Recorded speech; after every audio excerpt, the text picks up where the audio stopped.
ಅದರ ಜೊತೆಗೆ ಮಹಾರಾಷ್ಟ್ರದವರು ಅನೇಕ ಬಾರಿ ಬೆಳಗಾವಿ ನಮಗ್ ಬೇಕು, ಬೆಳಗಾವಿ ನಮಗ್ ಬೇಕು ಅಂತ ಕೇಳ್ತಿದ್ರು.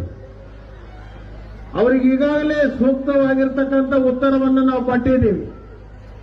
ಬೆಳಗಾವಿ ಕರ್ನಾಟಕದ ಅವಿಭಾಜ್ಯ ಅಂಗ,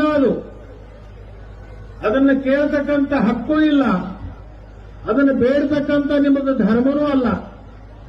ಯಾಕಂತಂದ್ರೆ ಈಗಾಗಲೇ ಅದು ಹೋರಾಟದ ಕಿಚ್ಚನ್ನು ಹಚ್ಚಿರ್ತಕ್ಕಂಥ ಪುಣ್ಯಭೂಮಿ ಮತ್ತು ಹೋರಾಟದ ನೆಲದ ಇರ್ತಕ್ಕಂಥ ಬೆಳಗಾವಿ ಚೆನ್ನಮ್ಮನ ನಾಡದು.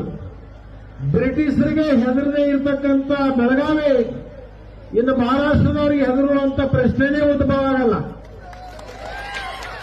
ಆದ ಕಾರಣ ಅವರೇನು ಮಹಾರಾಷ್ಟ್ರದವರು ಬೆಳಗಾವಿಯನ್ನೇನು ಕೇಳ್ತಾ ಇದ್ದೀರಿ, ಇದನ್ನೇ ನಿಮ್ಮ ಮಂಡ ಆಟವನ್ನ ಮುಂದುವರಿಸಿದ್ದಾದ್ರೆ, ಇದನ್ನೇ ನೀವು ಮುಂದುವರಿಸಿದ್ದಾದ್ರೆ ನಿಮಗೆ ನಮಗೂ ಕೂಡ ನಮ್ಮ ಭಾಗದಿಂದ ಆಯ್ಕೆ ಆಗಿ ಹೋಗಿರ್ತಕ್ಕಂಥ ಮುಂಬೈ ಅಧಿವೇಶನದೊಳಗೆ ಭಾಗವಹಿಸಿರ್ತಕ್ಕಂಥ ನೀವು ನೆನಪಿಟ್ಟುಕೋಬೇಕು.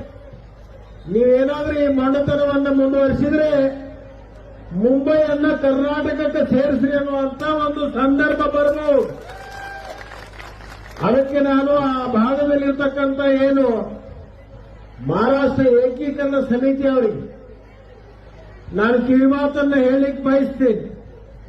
ತಿನ್ನೋದು ಕರ್ನಾಟಕ, ಕುಡಿಯೋದು ಕರ್ನಾಟಕ ನೀರು, ಇರೋದು ಕರ್ನಾಟಕದ ಸವಲತ್ತುಗಳು, ಇಲ್ಲೆಲ್ಲವನ್ನು ಪಡ್ಕೊಂಡು ಬೆಳಗಾವಿಯನ್ನ ಮಹಾರಾಷ್ಟ್ರಕ್ಕೆ ಸೇರಿಸಬೇಕು ಅಂತಕ್ಕಂಥ ನೀವೇನು ಬಾಡಿಗೆ ಹೋರಾಟಗಾರರಿದ್ದೀರಿ, ನೀವು ಇನ್ನು ಮೇಲೆ ಬಾಲ ಮುಚ್ಚಿಕೊಂಡು ಸುಮ್ಕೊಂಡಿರುವಂತ ಕೆಲಸ ಮಾಡಬೇಕು ಅಂತಕ್ಕಂಥ ಮಾತನ್ನ ಈ ಸಂದರ್ಭದಲ್ಲಿ ನಾನು ಹೇಳಲಿಕ್ಕೆ